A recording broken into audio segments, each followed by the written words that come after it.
Details చూద్దాం. పవన్ కళ్యాణ్ పై Botsa Satyanarayana fire అయ్యారు. గతంలో విశాఖ స్టీల్ ప్లాంట్ కు సంబంధించి తమపై పవన్ అనుచిత వ్యాఖ్యలు చేశారన్నారు. ఇప్పుడు అధికారంలో ఉండి ఏం చేస్తున్నారంటూ ఆయన ప్రశ్నించారు. ఉక్కు కార్మికులకు భరోసా కూడా ఇవ్వడం లేదని అన్నారు.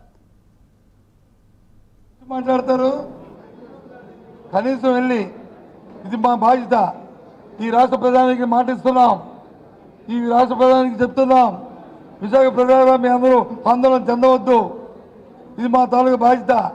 సరే ప్రతిపక్షాలు ఏమనుకున్నా, వారు ఏం మాట్లాడుకున్నా ఇది మాకు సంబంధం లే, నేను మీకు మాటిస్తానని చెప్పాల్సిన బాధ్యత ముఖ్యమంత్రికి ఉప ముఖ్యమంత్రి లేదా? ఈ ప్రజలు ఎన్నుకోలేదా మిమ్మల్ని? ఈ ప్రజలు ఓటేయలేదా మిమ్మల్ని?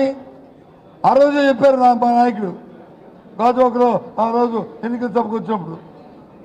ఒకవేళ కానీ కుటుంబ ప్రభుత్వం కానీ వస్తే మీరు వచ్చి వాళ్ళకి పచ్చ జెండా ఊపినట్టు అవుతుంది, మీరు దురదృష్టం ఆలోచించండి, వీళ్ళు మోసకారులు దగాకోరులని ఆ రోజు మా నాయకుడు చెప్పాడు. ఏం చెప్పావు? ఉప్పు కారం అన్నావు, మరి ఇవాళ ఏంది ఉప్పు కారం?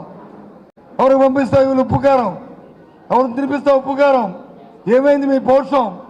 ఏమైంది మీ తాలూకు చావ? ఏమైంది మీ తాలూకా కార్యక్రమం అడుగుతున్నాం.